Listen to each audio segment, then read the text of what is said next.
Anthony Tyron Todd was born in Washington, D.C., December 4th, 1954. He grew up in Hartford, Connecticut, attending local public schools up until he graduated high school. In his youth, he was also enrolled at the Artist Collective, Inc., an interdisciplinary cultural institution that provides classes in dance, theater, music, and visual arts. Tony then spent a 2-year scholarship at the University of Connecticut, and that led him to further study at Eugene O'Neill National Actors Theater Institute. He also honed his craft at the Trinity Repertory Company in Providence, Rhode Island.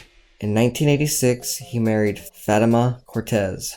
They had 2 kids, Ariana and Alexander. They stayed married for the entirety of Tony's life. 1986 is also when Tony's film career began. He was credited for his first 2 movies, a fantasy thriller called Sleepwalk and the highly acclaimed Oliver Stone's war drama, Platoon.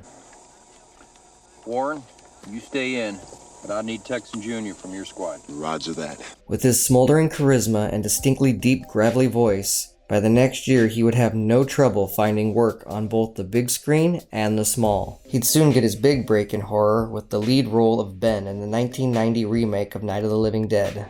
Though it was his performance in the 1990 TV movie Ivory Hunters that caught the eye of director Bernard Rose, who insisted Tony play the titular character in his 1992 film, Candyman.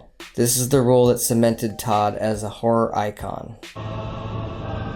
Be my victim. Candyman was a household name.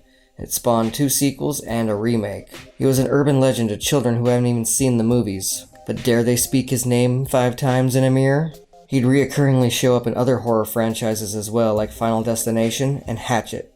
Even off-screen, he enticed our ears as he became a very successful voice actor. You could also find Tony on the stage, as he acted in many Broadway plays. From appearing in iconic movies like The Crow and The Rock, landing reoccurring roles on TV, from The Young and the Restless to the Flash series, you've seen and heard his performance several times over.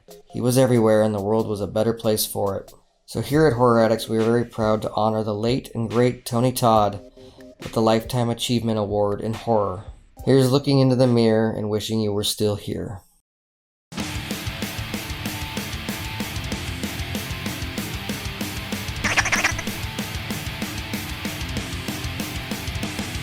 Yeah.